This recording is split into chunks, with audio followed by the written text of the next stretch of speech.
Mrs. Long is here with a Brooks student who has something special to share. Thanks, Alan. I have a student here with me today that I think you're going to find what he's going to be sharing in a moment pretty interesting. Over my years at Brook, there's been tons of students who've shared different things that they've done outside of school, and I could go on and on and on with the list of impressive things that I've heard over those years. But what you're going to hear about today is something that I haven't heard from any other student at Brook, at elementary or middle school or high school. In fact, I had never met anybody who did this, whether they were a student or an adult. So I thought the rest of you would like to hear more about it as well. So I have Viraj Bagga, one of our 4th grade students in Dr. McCoy's class here with us. And I'll have him start by telling you what it is he's going to share, and then I'll have a few follow-up questions where you'll find out more about it. So Viraj, tell us what you have. Here I have a prosthetic hand. I was able to print, and really I got motivated when I saw this video about this guy who didn't have a hand and his dad who had to raise money, buy a printer, learn how to use a printer, and print a hand for his son. Wow, that's so cool. So thanks for sharing your inspiration. That was going to be my follow-up question. It's like you're reading my mind, Viraj. So I would imagine something like this, it's not something that you can go and get everything like at the local store down the street. So, and it probably costs a lot. Can you tell me a little bit about how you were able to get the money to do something like this? So to be able to print this, I didn't just want my parents to help. I also wanted other people to help, so I started a GoFundMe campaign to raise money and spread awareness. And then with that, I was able to buy a printer by Simple. And from there on, then we had to learn how to use a printer. And we just had like about a year or more than a year of trial and error printing this hand. It took a long time to print this. So for example, Viraj, maybe you can hold up the hand, and I don't know if we can zoom in a little bit on it, but I'm just going to point at just one little, here's the thumb over here. So Viraj, for example, this part here that wiggles like a thumb, about how long would just that piece take to print on the 3D printer? The whole thumb or just the thumb tip? Just the thumb tip.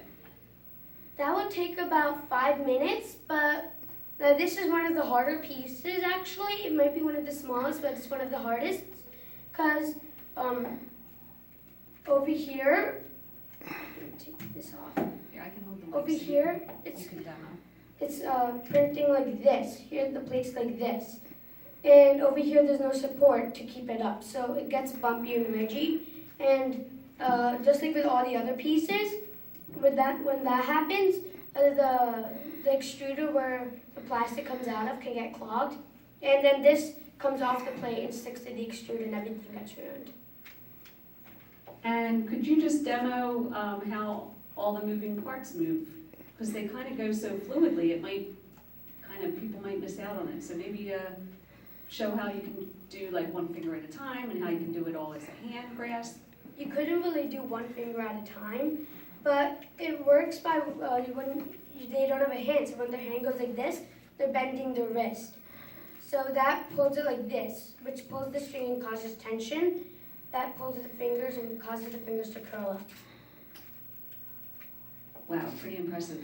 And when Viraj first met with me last week to show me in more detail what he had worked on, he actually had shared along the whole process. So he was great, and his family was great about keeping me updated on what he was doing over this past year and a half, almost 2 years. 2 years. Yes. So when we met last week, one of the pieces wasn't working. It had broken, and amazingly, Viraj looked at it, diagnosed it right away, and said, oh, by the time I bring it back next week, I'll have it all fixed. So tell me some of the things you've learned from the process, Viraj. What I've learned. Well, I know last week when we met, you shared that If you were to do this again or something like it, what things you might do a little bit differently? Well, a little bit differently. I'm going to put something on the plate that will cause the bigger pieces and the smaller and these pieces, because these are the hardest pieces to print, to stick on the plate easier so they don't move around. Wow, pretty awesome. So I hope the rest of you agree with me that it's just something I've never had an opportunity to learn anything about. I've read about it maybe in magazines or seen things about it on TV, but to have someone here at Brook who took the initiative to try and saw a need out there, took the initiative to try and figure out how to do it himself, went through the process of getting the GoFundMe site, and then kind of troubleshooted through getting it to an operational prosthetic hand. So pretty cool. So thank you very much, Raj, for sharing it with all of us. My goal for the summer would be to make around 7 more hands for people who need them.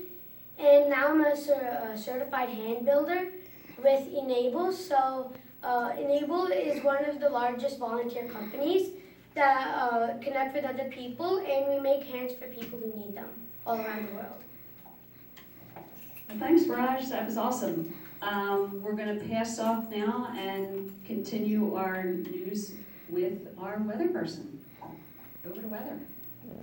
Hi, my name is Olivia. Today's high is 78 degrees, sunny, it's down.